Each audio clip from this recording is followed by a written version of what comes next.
Parole de Dieu quotidienne. Sentez-vous la plus grande différence entre Dieu et l'humanité? Qui est le maître de toutes choses? Est-ce l'homme?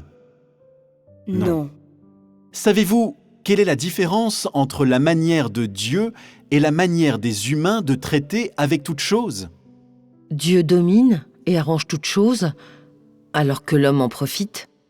Êtes-vous d'accord avec ces mots? Oui. La plus grande différence entre Dieu et l'humanité est que Dieu domine et soutient toutes choses. Dieu est la source de tout, et l'homme profite de toutes choses alors que Dieu les soutient.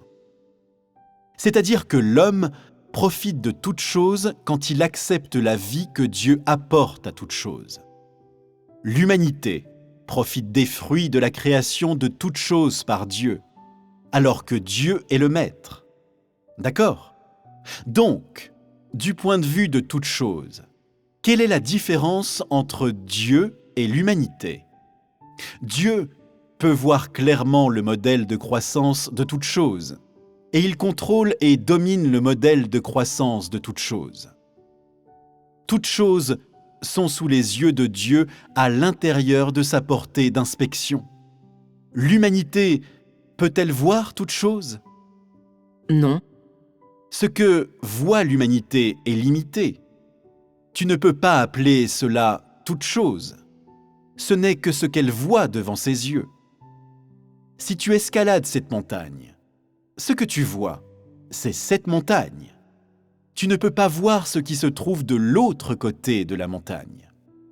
Si tu vas à la plage, tu peux voir ce côté de l'océan, mais tu ne sais pas de quoi a l'air l'autre côté. Si tu arrives à cette forêt, tu peux voir les plantes devant toi et autour de toi, mais tu ne peux pas voir ce qu'il y a plus loin. Les humains ne peuvent pas voir les endroits plus élevés, éloignés et profonds. Tout ce qu'ils peuvent voir, c'est ce qui se trouve devant leurs yeux et dans leur champ de vision. Même si les humains connaissent le cycle des 4 saisons dans une année et le modèle de croissance de toutes choses, ils ne peuvent pas gérer et dominer toutes choses.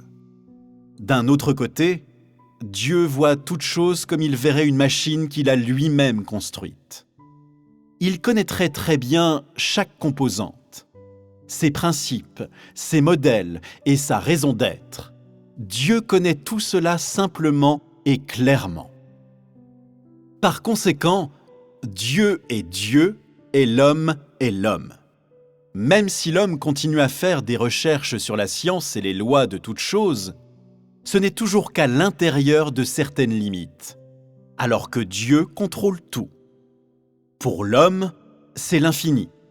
Si l'homme fait une recherche sur quelque chose de petit que Dieu a fait, il pourrait passer sa vie entière à chercher sans parvenir à aucun véritable résultat.